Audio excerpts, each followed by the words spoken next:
How are you doing, bro? I know you probably clicked this video because you are a Christian teenager and don't really know if you are doing right in life. Maybe you feel lonely, left out, not being accepted as others. And that's okay, because as a Christian, you are literally called to be different. In John 14:6, Jesus says, "I am the way, the truth, and the life. No one comes to the Father except through me." You realize Jesus said, "I am the way, I am the life." If you realize what it means, because if you think about it, Jesus says to follow his example. He is the way. Like, we need to copy Jesus, honestly. We need to copy his lifestyle. It won't be perfect, right? We are just humans, but we need to strive to be better every single day, to be more like Jesus. And another Bible verse, it's from John 15:18-9. And you probably know this verse. "If the world hates you, just know it had hated me first. If you belonged to the world, it would love you as its own. As it is, you do not belong to the world, but I have chosen you out of the world. That is why the world hates you." You see, you are meant, like for real, you are meant to be hated by other people. But this does not mean that you should hate others. No, it's actually opposite.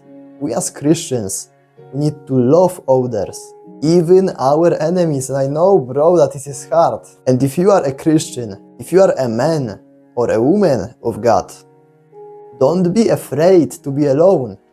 Like, if you read book of Proverbs, like book of prophets, like Jeremiah, Isaiah, and books like that, these guys, with all respect, they were lonely.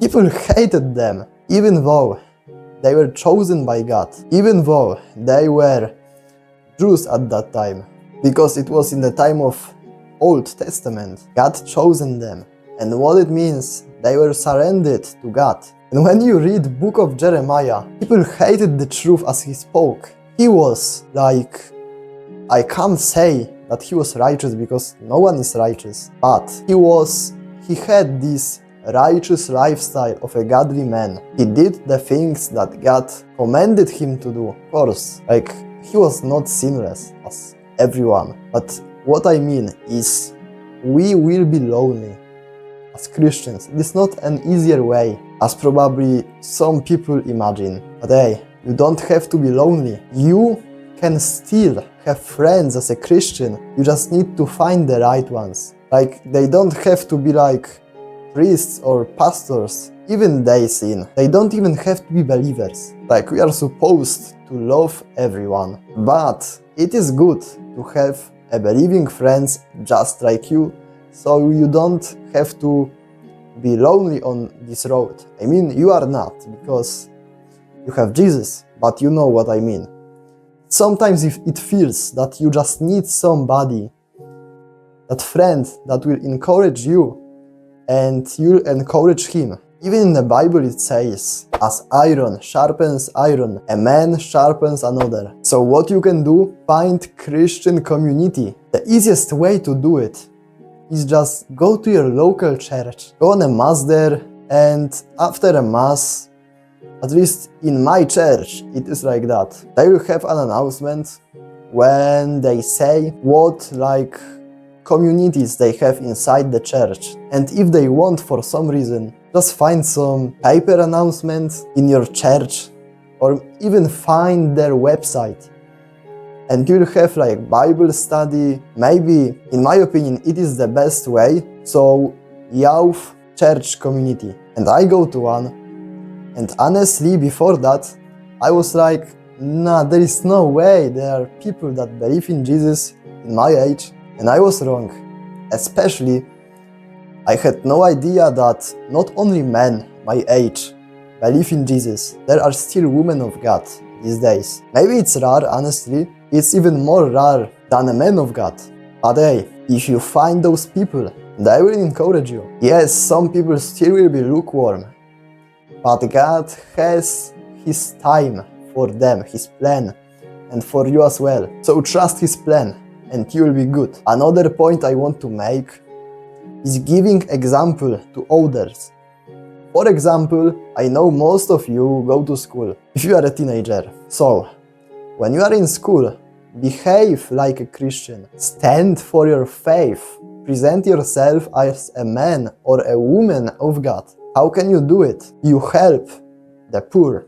I mean, the weak. The poor as well, of course. But if someone needs help, give it for free. If, I don't know, when you talk, try not to get things out of your head, stop lying. Think before you speak, because you may not realize it, but people will notice that you speak different. People will notice that you are a Christian sometimes. And before I say that, it's not the goal of being a Christian, it's not the purpose of it, but people will tell you, damn, I respect that. It for real happens, because you need to be courageous in your faith. You can't be like, oh no, maybe I won't pray before dinner because some people will see me.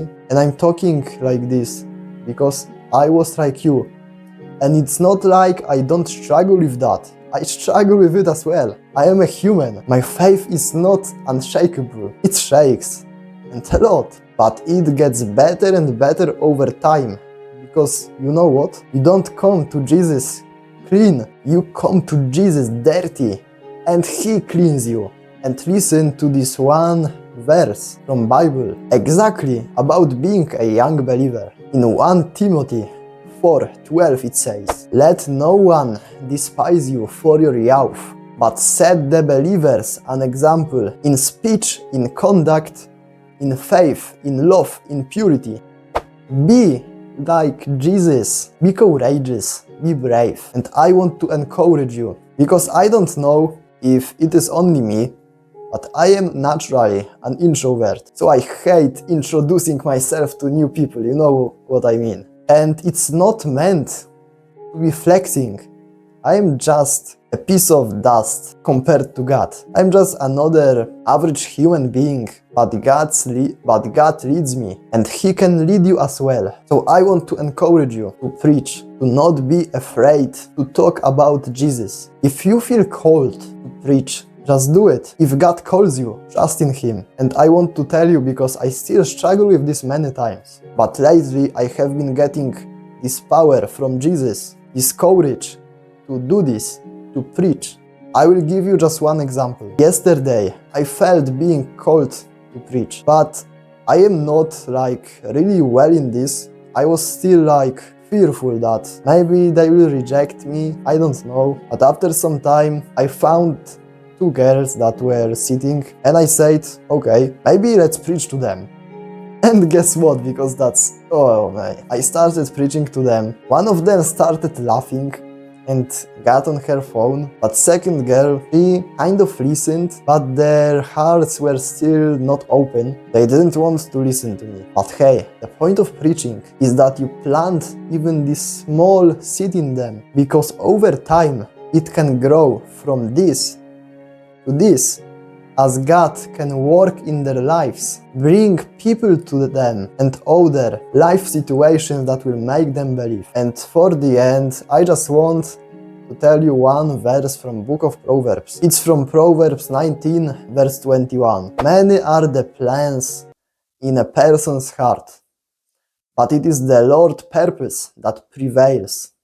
So listen, even if that people that don't believe, they discourage you, they have perfect plans for their life, just know that they have their plan. And you have the plan of God. God made you a plan Himself. So I hope this video helped you, and I see you in the next one.